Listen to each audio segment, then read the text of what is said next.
I'll read 2 Kings chapter 5, 10 to 13. Elisha sent a messenger to say to him, "Go wash yourself 7 times in the Jordan, and your flesh will be restored and will be cleansed." But Naaman went away angry and said, "I thought that he would surely come out to me and stand out, call on the name of the Lord his God, wave his hand over the spot, and cure me of my leprosy. Are you Abana and Pharpar, the rivers of Damascus, better than the waters of Israel?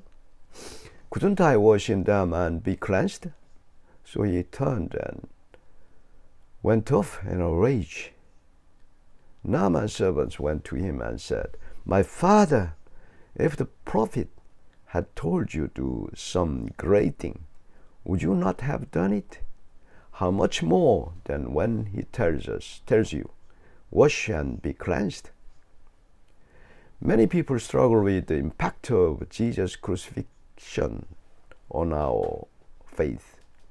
God consistently communicates with us, particularly regarding our salvation, through what might be perceived as the scandalous nature of his word. This can be likened to the fruit of the tree of knowledge of God, good and evil, which Adam was forbidden to eat and didn't understand. In these verses from the scripture, the prophet Elisha instructs Naaman, a commander of the Syrian army, to wash 7 times in the Jordan River to be healed of his leprosy.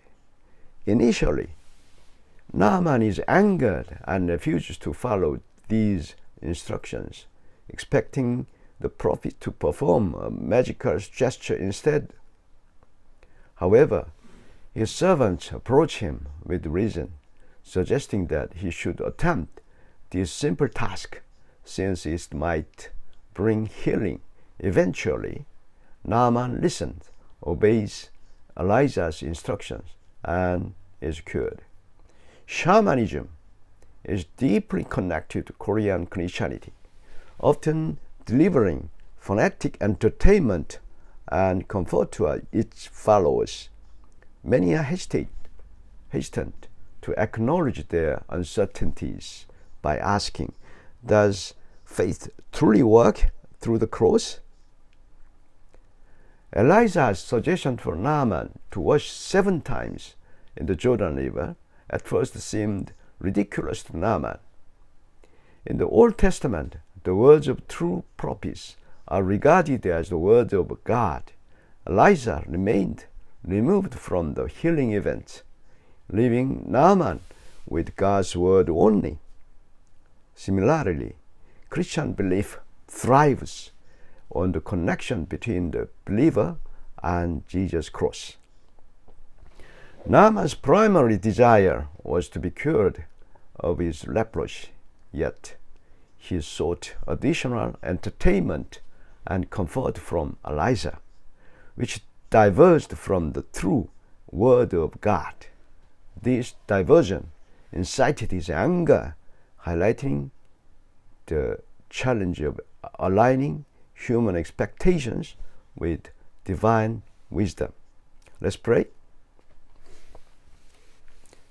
Father, I, poor sinner, confess myself before God Almighty, that we have gravely sinned by the transgression of His commandment, that we have done many things which we should have left undone, and we have left undone that which we should have done through unbelief and distrust in God and weakness of love toward our fellow servants.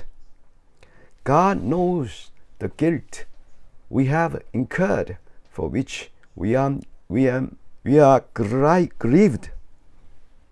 Be gracious to us, Lord. Be merciful to us, a poor sinner. We are poor sinners. We pray in Jesus' name. Amen.